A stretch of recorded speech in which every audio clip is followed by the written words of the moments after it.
Lastly, we're going to look at the supraspinatus tendon. I prefer to look at this last because this is the area that we see most abnormalities.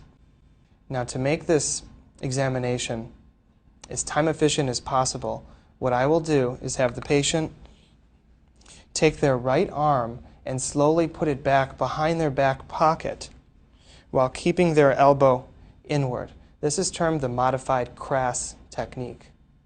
What this does is free up the supraspinatus so it's not obscured, and I can clearly visualize the tendon efficiently. There are two views we're going to look at the supraspinatus tendon. First, where we see most pathology will be in cross-section. And with this technique, we keep the notch of the probe faced upwards, and we're going to angle the probe diagonally down towards the navel or the belly button. Maintaining contact on the patient, I visualize the supraspinatus tendon and its fibers. And I'm going to examine the supraspinatus tendon in both directions to clearly rule out any pathology. I'm gently maintaining contact and rocking the probe side to side, following the length of the fibers. On top of the tendon here, we notice a little black thin line, which is the subacromial subdeltoid bursa. In patients with shoulder abnormalities, this bursa fills with fluid and is often the target of one of our injections. Next, I prefer to look at what's called the rotator cuff interval. And to do this, I maintain the same position that I'm currently in, and I'm going to slowly move the probe medially towards the patient.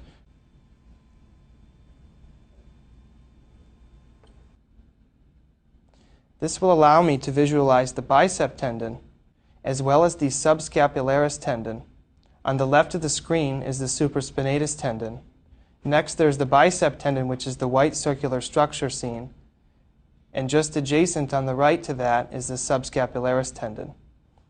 In patients with tears, we measure the interval between the supraspinatus tendon as well as the subscapularis tendon. If there's increased distance between the two, it's suggestive of a tear. Lastly, we're going to look at the supraspinatus tendon in its longitudinal view.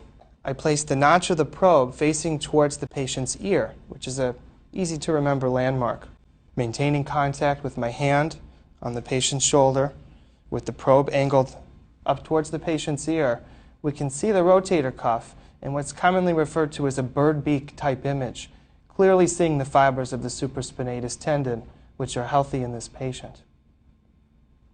In abnormal cases, we may see partial tearing, blackness within the tendon, as well as thickening or tendinosis with chronic poor blood flow in the patient. What we're going to do is follow the length of the tendon on one end where it attaches at the bird beak, as well as through the opposite end, looking at the fibers and continuity to see if there's any abnormalities. Additionally, one pearl to be aware of is a concept called anisotropy. And what may appear to be an abnormality or a partial tear, where you can see a hypoechoic or black signal within a tendon that may suggest a tear, was really just a result of your probe not being perpendicular to the structure you're viewing. An example of that would be a blackness here in the tendon that you can see on the bottom aspect of the tendon as it inserts on the bone. But by rocking the probe side to side,